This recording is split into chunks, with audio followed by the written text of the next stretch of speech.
Meus amigos, boa noite. É uma alegria voltar aqui ao Jesus no Lar para estar com vocês e hoje com um estudo do Evangelho segundo o Espiritismo.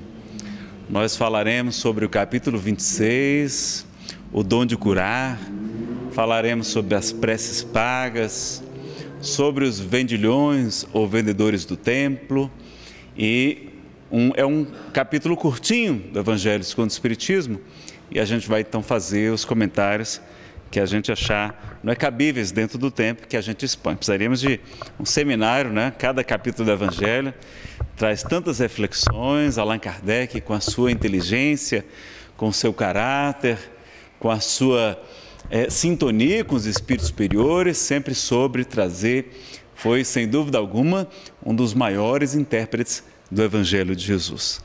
Então nós vamos iniciar com uma poesia. Nós estávamos este ano fazendo dois seminários, duas palestras na cidade de Presidente Prudente, em São Paulo, e depois da primeira palestra nós fomos dormir, bem tranquilos, e de madrugada acordei. Já não é meu costume nem acordar de madrugada, Imagine acordar com vontade de escrever poesia, porque o evento tinha como homenagem 150 anos do Evangelho segundo o Espiritismo. Era um evento chamado Crescer à Luz do Evangelho. Então, nós que somos médios ainda iniciantes, rabiscamos algumas letras e alguns amigos acham que o estilo se assemelha ao de Casimiro Cunha, um espírita desde o berço, que ficou cego de um olho aos 14 anos, aos 16 ele vai perder completamente a vista física e vai abrir ainda mais seus olhos para a vida espiritual, deixando-nos um legado de amor, de testemunho, de poesias, cantando a doutrina espírita, o Evangelho de Jesus. E aí nós vamos ler, então, esse texto que foi passado para a gente. Eu vou acompanhar por aqui também. O Evangelho segundo o Espiritismo, 150 anos de luz, de amor e luz. Um dia a nossa terra, cansada de sofrimento, envolvida em sombra e guerra, discórdia e desalento, implorava ao Senhor da vida que enxugasse o seu pranto, que voltasse a ser florida, que brilhasse o seu encanto. Cumprindo-se as Escrituras, um dia raiou a luz, o sol de uma nova verdade, de amor, de paz, nasce Jesus. O mundo então se renova, a esperança se modifica, refulge a boa nova, a mensagem que vivifica. Descem aos circos os cristãos, seus corpos, tochas humanas, agora não choram, eles brilham, sorrindo, cantam hosanas. Passados 18 séculos, a treva antes vencida, reina de novo na terra, a mensagem for esquecida. É então que o Cristo chama, o menino rivaiu. Os céus então proclamam, uma nova era surgiu. Chega o Consolador prometido, trazendo o Evangelho de luz, restaurado, claro e limpo, da promessa de Jesus. A divina caridade, do amor e do perdão, nos convida a toda hora, sejamos novos cristãos. 150 anos de amor e luz, enquanto o mundo se agita, o gigante verde e amarelo levanta e grita, Jesus. Com o santo Espiritismo, toda sombra se desfaz, humildade, trabalho e consolo, amor, verdade e paz. O Evangelho nos pede tão pouco, lembremos de nossos irmãos, que choram tristes e sofridos, levemos consolação. Meu amigo, não te esqueças do tesouro que Ele nos confia. Esparge a mancheias, a paz e a alegria. Recorda os compromissos que assumiste no além, para que toda a tua vida esteja no eterno bem. Não somente louvar, pregando, cantando, ensinando, mas, sobretudo, exemplificar o Evangelho aperfeiçoando. Aproveitemos, enquanto andamos, sob a luz do Consolador, Nada mais de desenganos, mas as santas bênçãos do amor. Lembrando o Cristo Jesus, a doutrina nos convida. Sois o fermento da massa, brilha a vossa luz. Divulguemos o Evangelho, vivamos sua mensagem, transformando o homem velho em fonte de claridades. Proclamemos a nova era de paz e renovação, fazendo Jesus brilhar no imo do coração. Bom, meus amigos, estão feitas aí os descontos, né? Os erros de métrica, enfim, de quem não entende nada de poesia, apenas aprecia a leitura. A gente traz essa mensagem que foi trazida com muito carinho de algum irmão espiritual. Bom, hoje nós vamos estudar então o capítulo de número 26, nós estamos no finalzinho do Evangelho segundo o Espiritismo. Depois nós vamos ter 2 capítulos muito importantes também, que são de estudo, que são da eficácia da prece e de modelos de prece espíritas, em que Allan Kardec vai dar grandes aulas de doutrina espírita, de maneira muito sintética, em cada modelo de oração que ele nos apresenta, não é, como sugestões para nos ajudar a entender como devemos pedir, como devemos louvar e como devemos agradecer o nosso Senhor, Pai de toda a criação. Hoje, que é o Dia dos Pais, lembremos sobretudo deste Pai de infinita bondade, amor e justiça. Pedi que o Francisco coloque o slide. Essa aí pode até fechar, Francisco. Aperta F5 agora. Pronto. E aí dá só uma mostrada com a câmera para o pessoal acompanhar. Bom, o objetivo desse estudo de hoje, a gente vai estudar sobre os dons, ou dom de cura, dom de curar, que Jesus foi muito claro, ele estava falando sobre curar os doentes e expulsar os maus espíritos. É dar de graça aquilo que de graça recebeste, não é? E vamos ver aqui que é o alívio que sofrem, eu não consigo enxergar daqui sem óculos, sofrem em meio de propagação da fé, não é? Aqui temos a citação: Jesus, pois, recomendava-lhes que não fizessem deles, dos dons recebidos gratuitamente, objeto de comércio, nem de especulação, nem de meio de vida. Não é? Olha que coisa interessante. Vejam que o próprio Kardec nos disse que Jesus está se referindo aqui aos dons espirituais, aos dons da cura, aos dons do esclarecimento e do encaminhamento dos espíritos atrasados, que nada mais são do que os homens e mulheres que já viram aqui na Terra e que foram nossas vítimas, ou que são inimigos da doutrina, inimigos do Evangelho, enfim, que desejam então o entravamento do progresso que não tarda, que não cessa, apesar dos seus esforços. Então vejam que às vezes tem colegas ou companheiros que querem expandir isso aqui para mais coisas. Nós compreendemos, nós até entendemos, mas vejam que o próprio codificador vai estudar os dons da cura. Nós vamos ler aqui no capítulo 26, então, justamente a parte que a citação de Jesus, né? São citações pequenas, a gente vai ler para também não tornar enfadonha, mas convidar aos senhores para ler o Evangelho segundo o Espiritismo, esta obra extraordinária que devo à minha vida.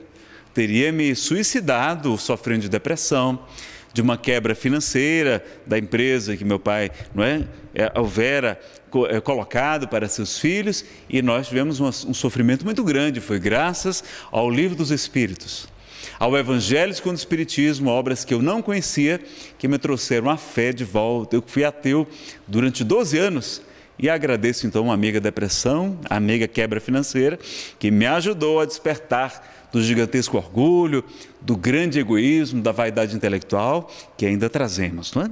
Então vejam aqui, dom de curar.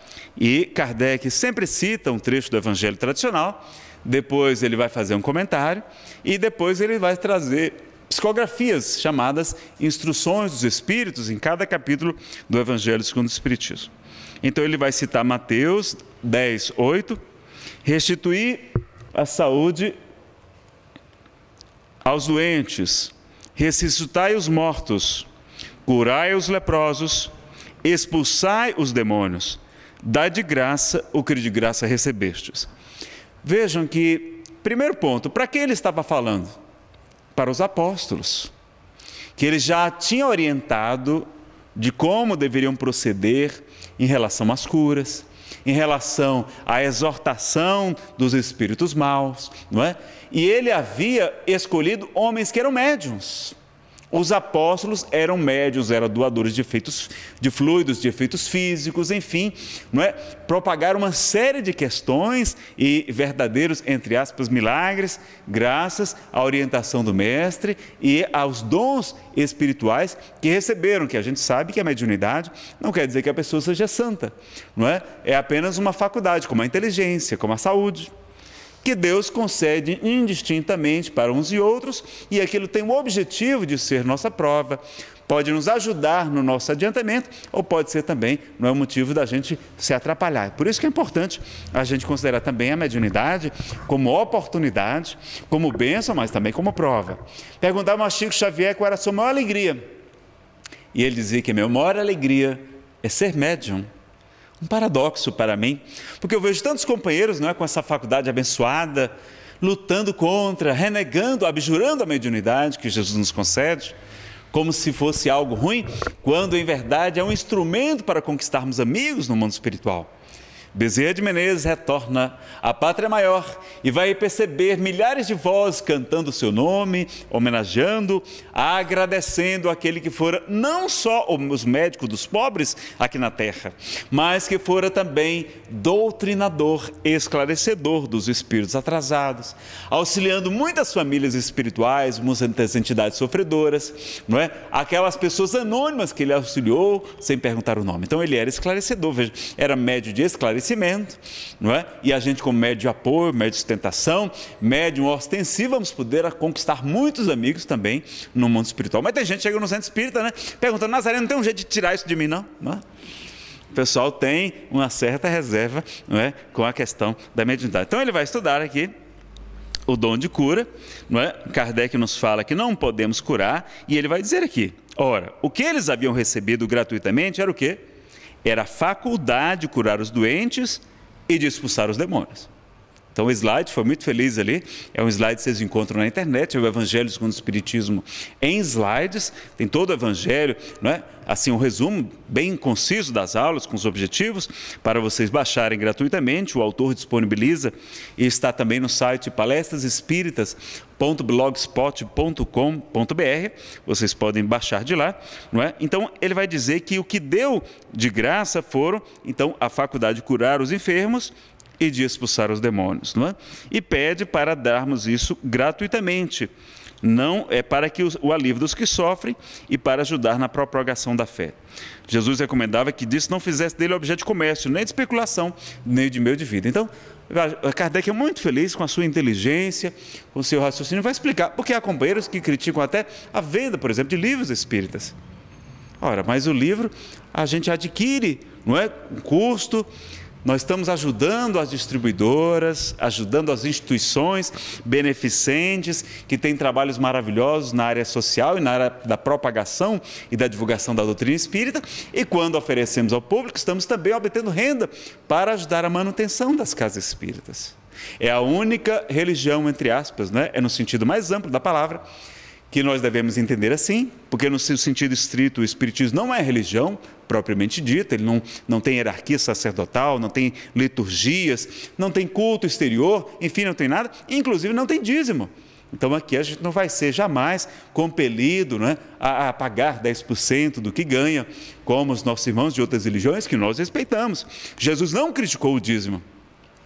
Quando ele fala sobre o dízimo da hortelã, não é, do cominho, ele vai criticar a atitude dos fariseus, não propriamente o dízimo. E ele vai elogiar a oferta da viúva pobre. Na passagem conhecida como óbolo da viúva, vocês vão ver uma senhora, e naquele tempo viúva não tinha pensão, não tinha auxílio, não tinha INSS. A gente sabe que INSS significa isto não será suficiente, não é? INSS dizem que é assim, não é? E vai ajudando também a gente a se desapegar da vida física, dos apelos, da matéria. Então já vai nos ajudando a nos espiritualizar também, cada vez mais. Mas vejam que se fosse errado ajudar o templo, Jesus teria feito o quê? Não, a senhora aí que é muito pobre, que não recebe nem pensão, que está colocando 2 moedas de cobre, eram centavos a preço de hoje. lá no gasofilácio, que era o local das ofertas, e ele elogia a atitude daquela mulher. Se fosse errado, o que ele teria dito? Olha, vocês aí, parem de cobrar dos pobres, só cobrem dos ricos, ou então não cobrem de ninguém. E a senhora vá para a fila ali para receber uma cesta básica. Não era assim que ele teria feito? Mas não, ele sabia como era importante para o povo judeu aquela prática de ajudar as sinagogas, ajudar a sua religião que levava consolo, esperança e fé, como ainda leva hoje, a muitos corações aflitos.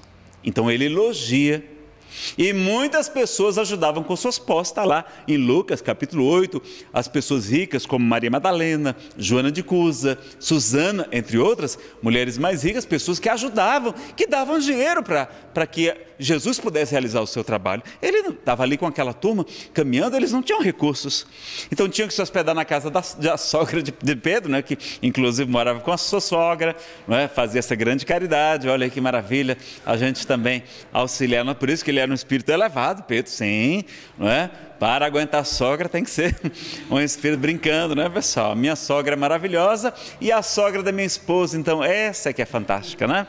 A sogra da minha esposa é minha mãe. Então vejam como a gente vai ler e entender cada vez melhor quando a gente está baseado em Kardec. Então algumas pessoas, são poucos, não são muitos, são exceção, mas tem feito, né, críticas, por exemplo, a venda de DVDs, de CDs, de palestras que estão divulgando a doutrina, deixando a renda para ajudar a própria casa ou para ajudar outras instituições que dirigem, como nós temos tantos trabalhos assistenciais belíssimos. Ou então, não, eu estou criticando porque aquele evento está cobrando R$10, R$20 para a entrada, 50, não sei, porque tem os valores, e a própria Federação Espírita Brasileira, o nosso presidente atual, César Perry de Carvalho, ele vai orientar que os eventos sejam cada vez mais simples, para que a gente possa também, não é, facultar que mais pessoas possam assistir, não é? Mas vejam, quantas vezes são realizados eventos que vão trazer inclusive pessoas de fora, que vão trazer recursos de passagem, vão alugar um espaço que não é nosso. A gente tem que alugar um centro de convenções, um auditório, uma sala onde possa acomodar as pessoas para ouvir, não é, aqueles expositores queridos, e até expositores, por exemplo, lá na Inglaterra, lá na Europa, nos Estados Unidos, temos convidado para fazer palestras médicos espiritualistas, pesquisadores da física quântica, que não são espíritas, e que vão ali, claro, não é, cobrando os seus honorários, que são naturais, que é o seu trabalho, a publicação dos seus livros, enfim, e a gente vai trazer o espiritismo cada vez mais próximo da ciência. Se a gente não tiver uma fonte de recursos, como é que vamos fazer? Infelizmente, nós não temos. As casas espíritas vivem, com raríssimas exceções, em estado de penúria material. Não sobra dinheiro para nada, todos os meses tem que ficar correndo para pagar a conta de energia, para não cortar, enfim, não é? Então é dar de graça o que de graça recebeste. Então recebe o aluguel de graça. Tem muitas casas que são imóveis alugados aqui em Brasília, inclusive, sobretudo com aluguéis muito caros, não é? A energia, a água, a faxina, não é? Às vezes precisa ter uma segurança para que não roubem, não furtem os nossos próprios automóveis, enfim, para que as pessoas possam vir com tranquilidade para a casa espírita. E a gente vai ouvir o próprio Kardec dizer, em vez de esmolas, dai salário. Pedindo também, orientando que a gente também empregue outras pessoas. Então, que bom quando as casas espíritas maiores têm condição de pagar uma pessoa, seja para ficar direto na livraria, não é? Cuidando daquele momento muito grande, com dinheiro, com valores. Nem sempre conseguimos voluntário, não conseguimos voluntário nem para a biblioteca, imagine, quanto mais ainda para ficar na livraria, vendendo, cuidando de dinheiro, enfim, uma série de questões, não é? Que nem todo mundo tem aquela questão. Uma segurança, eu já vi casa espírita ser assaltada. Vi na capa do jornal, Casa Espírita Assaltada em Fortaleza. Vocês já foram também aqui? Por isso que está com essa grade agora nova aqui na fora, né? Pois é. Aí tem que colocar uma grade. Como é que vai? A grade vem sozinha? Não, a gente tem que ajudar, pessoal, não é? Então não é errado ajudar a Casa Espírita, é ótimo, é excelente a gente ajudar. Vamos ajudar mais. Não é? Se a gente pudesse fazer mais, a doutrina espírita poderia ter, por exemplo, um canal de TV aberto, e não temos. Temos só via satélite, não é? A TV FEB agora, a TV SEI do Conselho Espírita Internacional pela internet, via satélite, a TV Mundo Maior, algumas web rádios espíritas, algumas poucas rádios, não é? Abertas espíritas, mas são muito poucas, não alcançam o Brasil inteiro, e a gente então precisa ajudar as casas espíritas, o movimento espírita. Então, ajudar é dar de graça o que de graça recebemos, que são o quê? Como Kardec falou, o dom da cura, que são aqueles médios de efeitos físicos. O nosso trabalho, toda a prática espírita é gratuita, não vão ser cobrados em nada, os estudos são gratuitos, né? Os tratamentos, o atendimento fraterno, tudo que é realizado, as palestras, tudo é realizado gratuitamente. Agora, se a gente vai fazer um evento, vamos ter despesas, vamos fazer divulgação, vamos colocar uma nota no jornal, olha que maravilha poder divulgar um evento espírita, colocar uma chamada na TV, que bênção que seria, quantos corações que não frequentam a casa espírita seriam beneficiados. Então, quando a gente restringe isso, a gente está fazendo um elitismo ao contrário. Porque aí só tem acesso aos eventos espíritas quem já é espírita, quem já está na casa, que ouviu falar, que alguém anunciou. Porque às vezes nem dinheiro para o cartaz tem para imprimir os cartazes.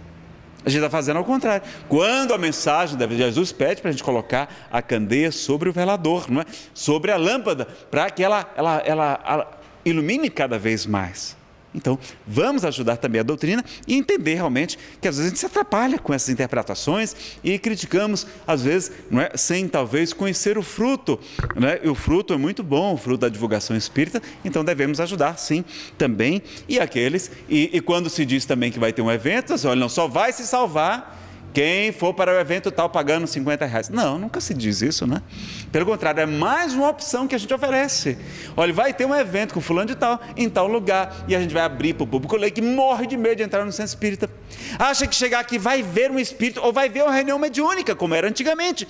A minha tia, Darcy, ela disse que quando a primeira vez que ela foi no centro espírita, tinha uma mesa de os médios ali ao redor, as pessoas assistiam, não é? As reuniões mediúnicas de desobsessão eram até abertas ao público, o que a Federação Espírita Brasileira não recomenda, a não ser aquelas de mensagens, como Chico Xavier fazia, que são também muito difíceis, porque o público atrapalha o trabalho dos médiuns, não é?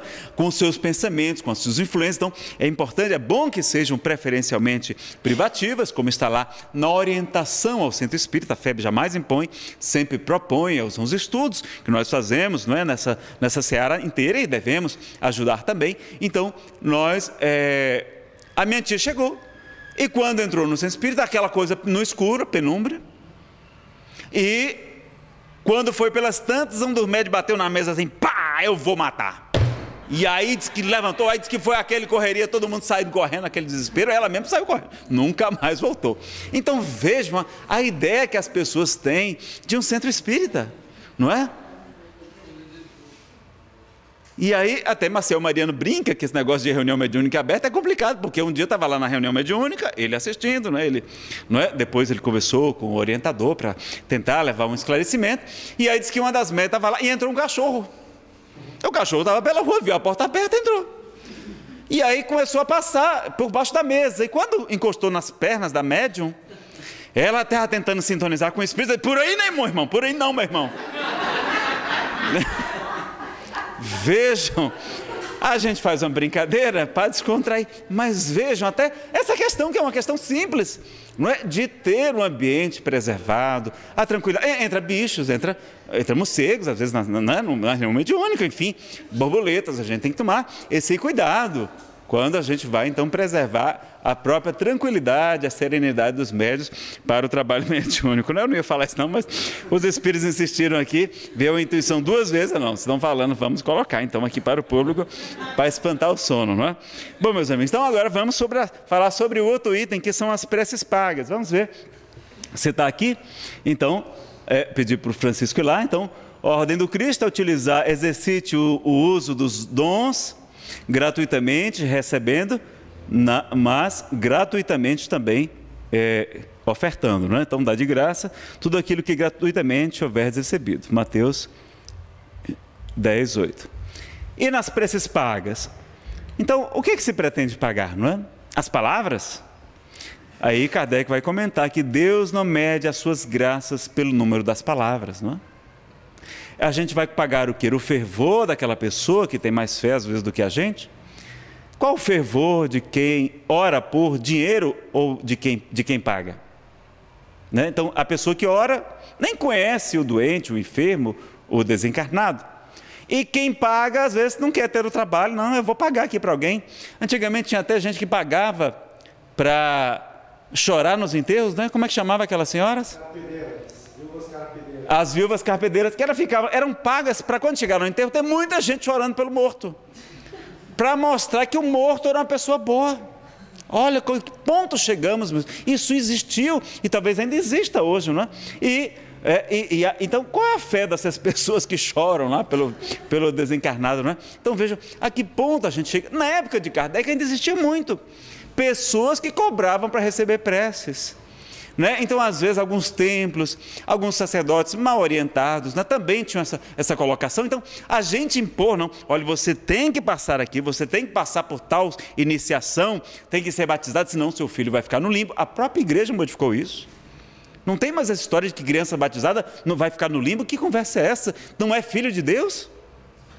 Né? Então vejam como a nossa, às vezes a pouca lucidez e a compreensão desse Pai de amor, de infinita bondade, justiça e misericórdia, nos faz levar a esses raciocínios também, não é? Então, a prece não vai adiantar muito, porque não vai ter fervor, e a justiça divina, eu não estou enxergando, tem que socorrer dos óculos. Ela é como o sol para todos, não é? Então, Kardec vai comentar que a prece, então, fica sendo uma fórmula cujo tamanho é proporcional à soma, ao valor que custa. Então, quanto mais a pessoa pagar, então, melhor vai ser a prece. Então, vejam que ele vai dizer que isso é um absurdo, que não faz sentido, que Deus não vai atender uma pessoa porque tem dinheiro e nem vai deixar de atender porque não tem tantos recursos, não é verdade? Então, a gente vai avançar mais um slide aqui, não é? Chama atenção também, na outra parte, para a exibição, não é? Vamos ver aqui também. Porque ele vai comentar nas preces pagas o seguinte. Pode voltar até aqui, Francisco, por favor. Disse em seguida a seus discípulos, isso está em Lucas 20, está também em Marcos 12 e Mateus 23. Disse em seguida a seus discípulos, diante de todo o povo que o escutava: tende cuidado com os escribas, que se exibem a passear com longas túnicas, que gostam de ser saudados nas praças públicas e de ocupar os primeiros assentos nas sinagogas e os primeiros lugares nos banquetes, que, a pretexto, né, com a desculpa de longas preces, devoram a casa das viúvas. Eles cobravam, não é? Acabando com o patrimônio das coitadas viúvas para orar pelos desencarnados. E Jesus vai dizer: essas pessoas receberão condenação mais rigorosa. Então vejam, não é? Que ele chama a atenção do aparência exterior, dizendo várias vezes que o reino de Deus não vem com aparência exterior, não é pela roupa, pela túnica, pela púrpura, não é pelo lugar de destaque. O pessoal está aqui na frente, não quer dizer nada. Às vezes é o contrário, quer dizer que nós reconhecemos que somos muito devedores, ainda trazemos muitas imperfeições morais, temos que trabalhar mais que vocês, temos que falar mais, que pregar mais, para ver se entra. Quem fala é o primeiro a escutar, não é? Antes que a minha voz se projete, ela já está aqui ressoando na minha cabeça. Então vamos ver aqui, ele vai falar então da questão de que a gente vai buscar se exibir, que é natural do ser humano, e com o passar do tempo a gente vai se melhorando, né? Até um pouquinho de vaidade a princípio é bom, porque se não tivesse vaidade, talvez a gente nem se tornasse palestrante, não é? Então, todo palestrante tem um pouquinho de vaidade, como é natural. A procurar evidência, né? Às vezes a pessoa tem problema de autoestima. Minha psicóloga dizendo: você sabe que você dá palestras? Não, por quê? Ela diz: porque você tem problema de baixa estima. A sua estima é muito baixa e você utiliza as palestras para compensar aquilo. É uma compensação. Só que em vez de combater a causa, que é a autoestima que não está boa, você tem que trabalhar a causa e não ficar combatendo o efeito através das palestras, para receber o carinho das pessoas, porque eu tenho ainda muito sentimento de culpa de outras vidas, não é claro, muito bem trabalhados hoje, mas que me ajudavam a agravar a depressão, o sentimento de culpa. Daí a gente tem uma palestra só sobre auto-perdão, felicidade sem culpa, nesse assunto. E também cobrar as orações, como acontecia e ainda acontece, inclusive nos dias de hoje, vai haver o maior rigor quando condenados, não é? Pois que se considera imoral traficar com as graças de um soberano da terra, de um rei na terra. Kardec comenta Como é que a gente vai poder ser lícito o comércio de quase grandesco do soberano Senhor do Universo? Aquilo que não é nosso, os dons, as graças de Deus não nos pertencem, como é que a gente vai comercializar? Então não faz sentido, não é? E agora vamos para os mercadores expulsos do templo. Vamos voltar aqui então para a leitura. Acho que o último item do capítulo 26, que a gente vai ler aqui. Mercadores ou vendilhões, né, depende da tradução. Nessa tradução do Evandro Bezerra, aqui da FEB, é a mesma dessa, pessoal, só que agora está com a capa nova, em homenagem, não é, aos 150 anos do Livro dos Espíritos e agora também do Evangelho segundo o Espiritismo. Então, nós vamos ler aqui a citação que está em Marcos 11 e em Mateus 21. Eles vieram em seguida a Jerusalém, e Jesus, entrando no templo, começou por expulsar dali os que vendiam e compravam. Derrubou as mesas dos cambistas, aqueles que trocam dinheiro, né? Quem faz câmbio, não é? Troca, por exemplo, dólar e assim por diante. E os bancos dos que vendiam pombos. E não permitiu que alguém transportasse qualquer utensílio pelo templo. Ao mesmo tempo, os instruía, ele educava, dizendo: não está escrito, minha casa será chamada casa de oração por todas as nações? Os príncipes, entretanto, fizeste dela um covil de ladrões. E está falando de ladrões, não está falando de vendedores, de comerciantes, não está falando de ladrões. Vamos analisar isso aqui. Os príncipes dos sacerdotes, que eram os chefes, né, do sacerdócio, ouvindo isso, procuravam meio de o perderem, né, de o matarem, de o sumirem com ele, porque o temiam, pois o povo estava maravilhado pela sua doutrina. E aí Kardec vai fazer o comentário. Jesus expulsou do templo os mercadores, condenou assim o tráfico das coisas santas sob qualquer forma, das coisas santas. Deus não vende a sua bênção, nem o seu perdão, nem a entrada no reino dos céus. Portanto, o homem não tem o direito de cobrá-los, não é? Há, inclusive, no livro Conduta Espírita, uma explicação de André Luiz, é a psicografia do Valdo Vieira, não é o Chico. Mas é interessante porque ele vai trazer a orientação de que nos templos a gente não faça peditórios, não é ficar pedindo coisa, toda semana está ali falando, olha, ajuda isso, ajuda aquilo, aquilo outro, pedindo dinheiro, para que as pessoas não compreendam como paga pelo trabalho que a gente realiza, como uma retribuição pelo que o templo oferece. Não, nós vamos ajudar a todos, mesmo aqueles que não puderem ajudar com nada. Independente disso, quando a gente vai distribuir as cestas, as sopas, os trabalhos sociais, a atenção nos presídios, nos manicômios, nos hospitais, a gente não sabe, você acredita no Espiritismo? Não, a gente não pergunta, a gente ajuda a todos, indistintamente, independente da religião, não é? Cadastramos as pessoas para fazer isso de forma organizada, não é? Promovemos também a promoção social, porque se a gente ficar somente doando, vamos criar pessoas dependentes, que não vão poder, não é, correr atrás de estudar, de arrumar melhores empregos. Então a gente vai dar, não é, quantos grupos espíritas promovem o alfabetismo, né, a alfabetização de adultos, enfim, de leitura, de informática para as crianças, para adultos também, para que a gente faça a promoção social e não ficar somente dando coisas, porque as pessoas precisam também de outras luzes, de outras necessidades, do crescimento profissional e também espiritual. Então vejam que André Luiz vai chamar a atenção que não é para que a pessoa entenda como paga. Então, na época de Chico, quando o livro foi psicografado, quantas pessoas vinham ao Pedro Leopoldo e depois ao Uberaba para receber cartas psicografadas de seus entes queridos, de seus filhos que haviam desencarnado, de suas mãezinhas, de seus papaizinhos. E se elas chegassem lá e ficasse gente pedindo, olha, vamos ajudar com isso, vamos comprar isso, vamos comprar aquilo, dava a entender, olha, você só vai receber a mensagem psicografada pelo médium se você ajudar com dinheiro. Não. Então a orientação foi muito necessária e muito segura, sobretudo para a época, para os médios, que havia muitos médios de efeitos físicos à época, como Francisco Peixoto Lins, o Peixotinho, a Ana Prado, vamos ter também, não é, José Arigó e vários outros médiuns de efeitos físicos, inclusive alguns começaram a se perder por conta do dinheiro, dessas questões todas. Então vejam como a orientação dos Espíritos é até para nos proteger, para nos orientar, para que não seja uma retribuição pelo trabalho, não. Nós vamos ajudar a todos indistintamente, tranquilo? Então, nós vamos ver aqui essa passagem dos vendedores no templo, que Jesus disse que nós estamos transformando num covil de ladrões. Por quê? O que acontecia? Bom, os estudiosos do Evangelho segundo o Espiritismo e do Novo Testamento, inclusive da história, nós temos um colega lá no trabalho, que é o Douglas, e ele é instrutor do estudo aprofundado da doutrina espírita, lá na Comunhão, e ele vai dizer, Nazaré, naquela época, as pessoas vinham de toda parte para Jerusalém, que era um dever dos judeus visitar a cidade santa para eles. E eles tinham ofertas, faziam sacrifícios a Yahvé. Então as pessoas mais ricas davam um touro, um boi.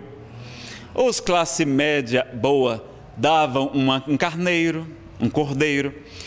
Os mais pobres davam um passarinho, não é? José e Maria, eles consagram uma rolinha ao templo na época de Jesus, para Jesus, quando ele era ainda criança. Vamos ver então as pessoas vindo de toda parte, inclusive de muito longe, muitos com dinheiro contado, com muita dificuldade, viajando muito, trazendo o seu animal para o sacrifício. Chegavam lá, não, os sacerdotes diziam, não, esse seu animal não serve, porque ele tem tal e tal imperfeição, mas aqui no templo tem, se você quiser aqui tem para vender. Mas uma rolinha, por exemplo, que custava R$1, na época da Páscoa, onde a multidão acorria para Jerusalém, aquele preço era multiplicado, imagine, por 10. Em vez de R$1, era 10. A pessoa não tinha o dinheiro. E ficava com um sentimento de culpa, achando que não ia ter a expiação dos seus pecados, porque não fez o sacrifício conforme determina a Torá, conforme determina o Antigo Testamento. Lá está recheado de sacrifícios. Nossos amigos aí protestantes não deveriam criticar os nossos irmãos dos cultos afro-brasileiros, que têm ainda sacrifícios, não é, de animais para os seus cultos, e nós respeitamos, em que pese o Espiritismo não ter nenhuma dessas práticas, mas eles parecem que não lêem a Bíblia, porque no Antigo Testamento só o que tinha era sacrifício. Chegou ao ponto até, não é, lá da passagem, do pai ser convidado a sacrificar o próprio filho, e na hora de levantar o punhal de sacrificá-lo, aparecer um anjo, aparecer um espírito superior e dizer que ele não precisa. Então vejam a que ponto havia. Dizem que as patas dos animais ficavam cobertas de sangue de tantos holocaustos, sacrifícios que eram feitos naquela época. Então as pessoas vinham com pouco dinheiro, vinham de muito longe, tinha que comprar o animal do templo, porque só aquele é que servia. E o dinheiro delas, porque elas moravam na Síria, em outro local, que a moeda era diferente, quando chegava lá no cambista para trocar, qual era o preço? Não. Olha, no preço normal, $1 é R$1, mas agora na Páscoa, o seu dólar, não é, só vale 10 centavos aqui. Aí ele estava realmente explorando, extorquindo o povo por conta da condição de sacerdotes, da condição de donos dos dons, das graças, do perdão. Porque eles acreditavam que sacrificando o animal obtinham o perdão de suas ofensas também, além de ter, não é, o Yom Kippur, uma cerimônia, uma série de questões, não é só isso que os nossos irmãos judeus estudam. E aí nós sabemos então desta restrição. Então Jesus jamais condenou propriamente o comércio das coisas, jamais ele dizer que não, vamos rasgar, tocar o fogo nesses livros, não. Ele não iria fazer isso, sabe que os livros são para a nossa instrução, para o nosso crescimento. O próprio Kardec vai recomendar. Quando alguém vai escrever dizendo que os livros espíritas deviam ser mais baratos, ele vai dizer que não, porque não se poderia dar essa questão ao livro espírita, porque era um livro de alta qualidade, de alta envergadura, não tinha que ser vendidos a preço. Então que a gente doasse quando a gente quiser. Os mais ricos, o forte ajudar o mais fraco, então o mais rico tem condição, então vamos comprar, vamos doar para a biblioteca da casa, para que a casa tenha também, para que as pessoas que não podem adquirir, poderem emprestar gratuitamente ou mediante uma assinatura, uma mensalidade de um valor simbólico, para que as pessoas até devolvam o livro, porque senão a pessoa não devolve o livro também, não é? Se for completamente de graça, a pessoa leva e não traz de volta. É engraçado isso, né? Deixar um valor ali, garantia do livro, alguma coisa assim, porque acontece isso. Acontece até aqui no Brasil, não é? Então veja como a questão, como Kardec tem a seu entendimento, e quando a gente faz a historiografia, que vai buscar lá na fonte, não é, do que os usos e costumes da época, a gente vai entender a que se refere essa passagem. E alguns irmãos pegam isso, olha, está vendo, esses são os vendilhões do templo, estão vendendo entrada de ingresso, mas até quando a própria FEDEF realiza aqui os seus congressos espíritas do Distrito Federal, nós tivemos o segundo há poucos anos, vamos ter o terceiro este ano, ela sempre distribui cortesias para aquelas pessoas que não podem pagar. Há casas espíritas que realizam bazares, jantares, almoços beneficentes para arrecadar recursos de pagar a inscrição de quem não pode. Então a gente sempre dá um jeito, mais de 20% das inscrições dos últimos congressos da FEDEF foram cortesias, não foram pagas, não é? Então vejam como a gente pode ajudar e devemos também auxiliar aqueles que querem participar, mas não têm condição de pagar, não é? Mas em regra, toda atividade, não vamos suspender as palestras, não é?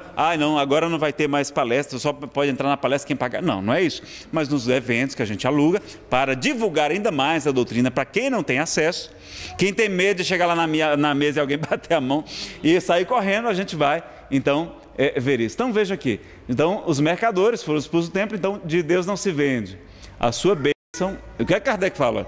A gente não pode vender a bênção de Deus, o perdão de Deus, na entrada, mas é para o reino dos céus, não é para a entrada, não é num congresso, num evento, inclusive em locais que infelizmente a gente tem que pagar, a gente não tem auditórios amplos, gratuitos, nossa, e mesmo que tivesse a gente teria despesas para mantê-los também, não é? Ar-condicionado, enfim, poltronas. Então quem quiser vendê-los merece ser expulso do templo, como Jesus fez. Jesus expulsou do templo os mercadores, condenou assim o tráfico das coisas santas, sob qualquer forma. Então, é das coisas santas. Vejam como Kardec tem a sua... a gente vai já comentar também a questão da mediunidade. Então, vejam que ele está falando ali, até eu esqueci o que eu queria falar, mas era... tinha mais uma coisinha que eu esqueci de comentar. Sim, tem pessoas que dizem que Jesus agrediu as pessoas. Não está ali em nenhum momento de todos os evangelhos, acho que é narrado em 2 ou 3 evangelistas, essa passagem, e não está escrito que Jesus bateu em ninguém. Ele utilizou de um chicote, que era um chicote específico, para espantar os animais. Como é que você pede para um touro de 300 quilos que ele saia? Vem cá, meu bichano. Não vem, não é? Tem que ser realmente, não é? Com alguma pancadinha para ele poder se afastar. Então, e aí ele virou a mesa dos cambistas que estavam explorando o povo. Então, assim, ele teve aquele momento também de mostrar que a gente deve ser firme, deve ser corajoso, e todos nós temos esse instinto da agressividade. E isso também é um momento da gente refletir e saber que ele está também a nosso serviço, para a gente saber impor limites, saber dizer sim, sim, não, não, como Jesus nos recomenda, que às vezes como pais, não é? As crianças de Isamitiba, um psiquiatra que tem um trabalho muito interessante na educação, inclusive na prevenção e no tratamento de drogas, ele vai dizer que os filhos descobriram uma arma muito interessante, chamada insistência.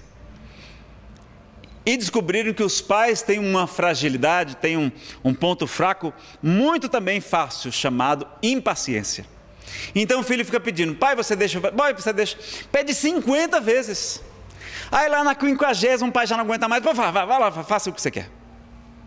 E aí o filho então aprende, é assim, então basta de insistir, que ele fica impaciente, e ele deixa. Aí com aquele sim no final de 50 nãos, ele perdeu toda a sua moral, todo o seu prestígio. Então, disse, meu filho é não. Pai, eu posso... Meu filho, eu já lhe falei que era não. Se você insistir, você vai ficar de castigo. Então, você já vai impondo na educação, não é? Então, esse educador, vale a pena conhecer os livros dele também, que é a Meduca. Tem até uma série na Rede TV e no YouTube, vocês podem encontrar os vídeos de Isamitiba. E para a gente concluir, a gente vai até às 7, ou tem que terminar um pouquinho antes. Tem o outro dom, recebido gratuitamente, que é a mediunidade, não é? Então é ser intérprete dos bons espíritos, dos espíritos, não só dos bons, mas também daqueles mais atrapalhadios, para que a gente ajude a nós mesmos e ajude aos espíritos dos nossos entes queridos e das pessoas que procuram a casa espírita. E o objetivo é a instrução dos homens. Então o primeiro objetivo da mediunidade é a nossa instrução, o nosso aprendizado, mostrar-nos o caminho do bem, conduzir-nos à fé através da mediunidade também, para que fortaleça a nossa fé.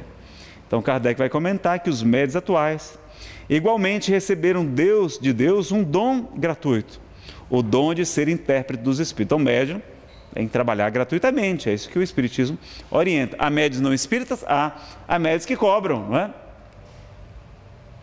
Que não acho que nem precisa a gente... Então, a faculdade mediúnica, o autor aqui comenta que ela é móvel, né? Então ela pode ser suspensa, pode ser retirada, é fugidia, nem sempre a gente consegue conectar com os espíritos. Ela é mutável, ela pode se aperfeiçoar ou não, é? Ela é uma fonte incerta de receitas, sobretudo quando a gente quer receitas mágicas, fáceis para todos os nossos problemas.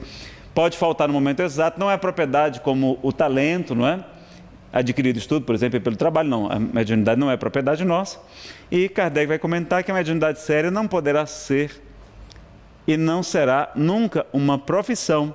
Então ele vai chamar a atenção então, que a mediunidade deve ser praticada santamente, ou seja, religiosamente, especialmente a mediunidade de efeitos físicos, não é? O autor chama a atenção, a mediunidade de efeitos físicos, a mediunidade chamada curadora, mas nem todos ficam curados, porque nós sabemos, não é? Como ensina André Luiz, a gente vai já comentar, procure, pois, aquele que carece do que viver, recurso em qualquer parte, menos na mediunidade.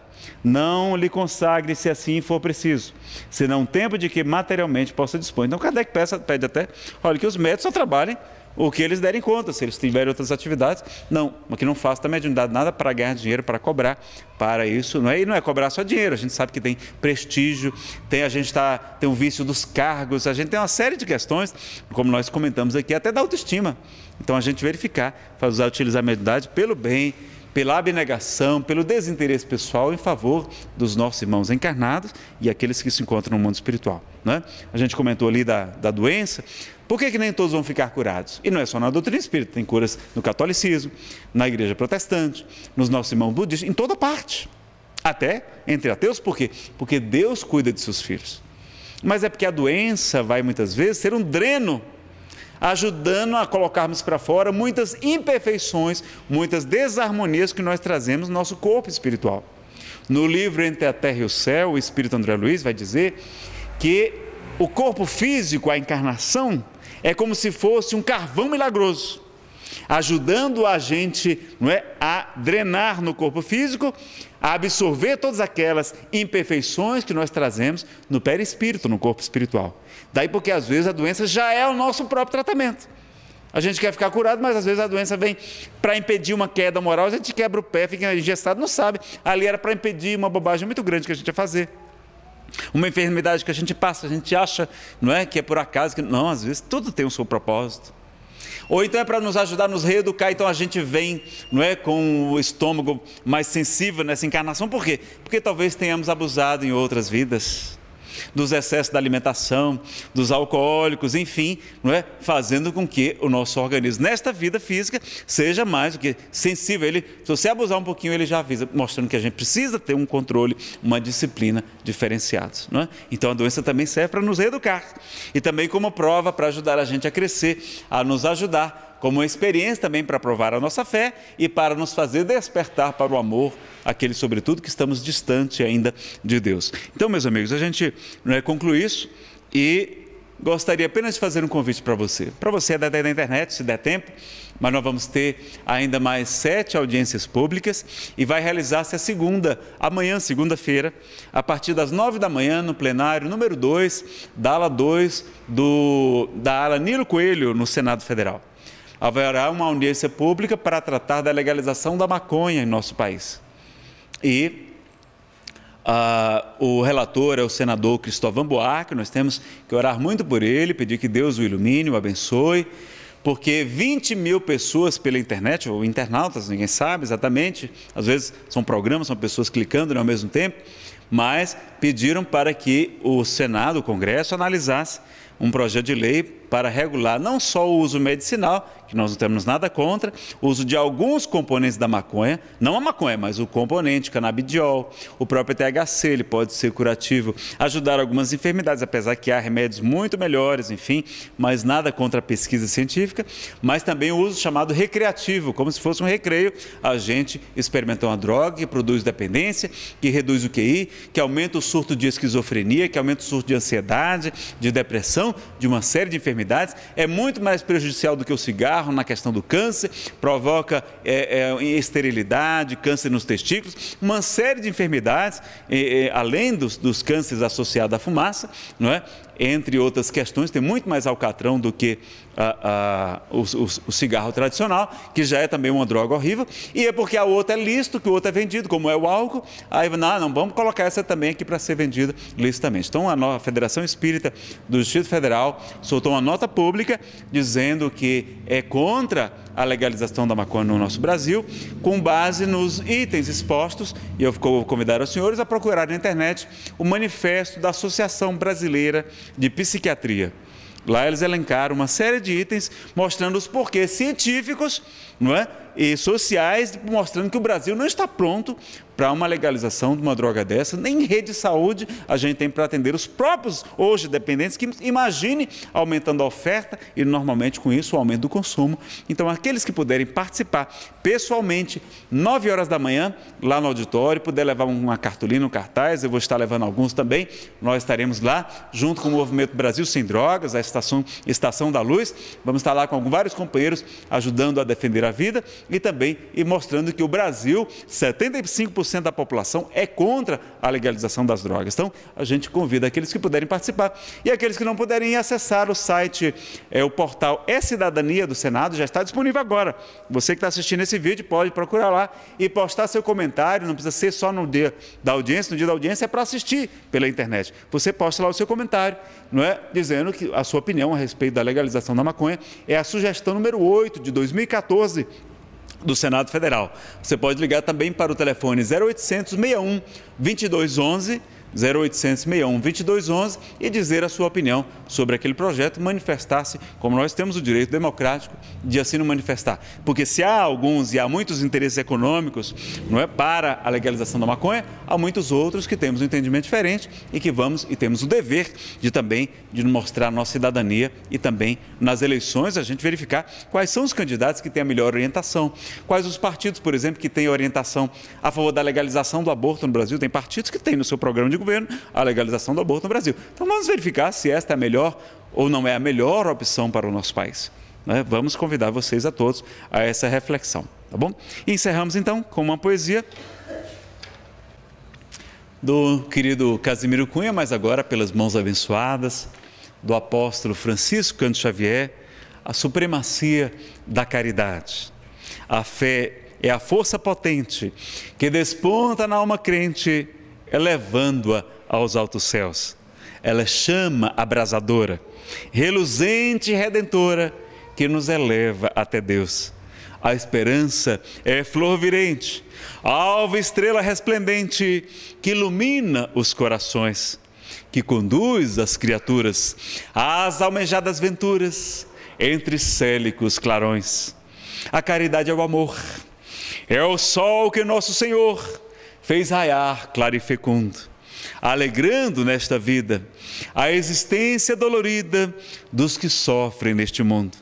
A fé é um clarão divino, refulgente e peregrino, que irrompe trazendo a luz. A caridade é a expressão da personificação do Mestre amado Jesus. A esperança é qual lume ou capitoso perfume que nos alenta na dor.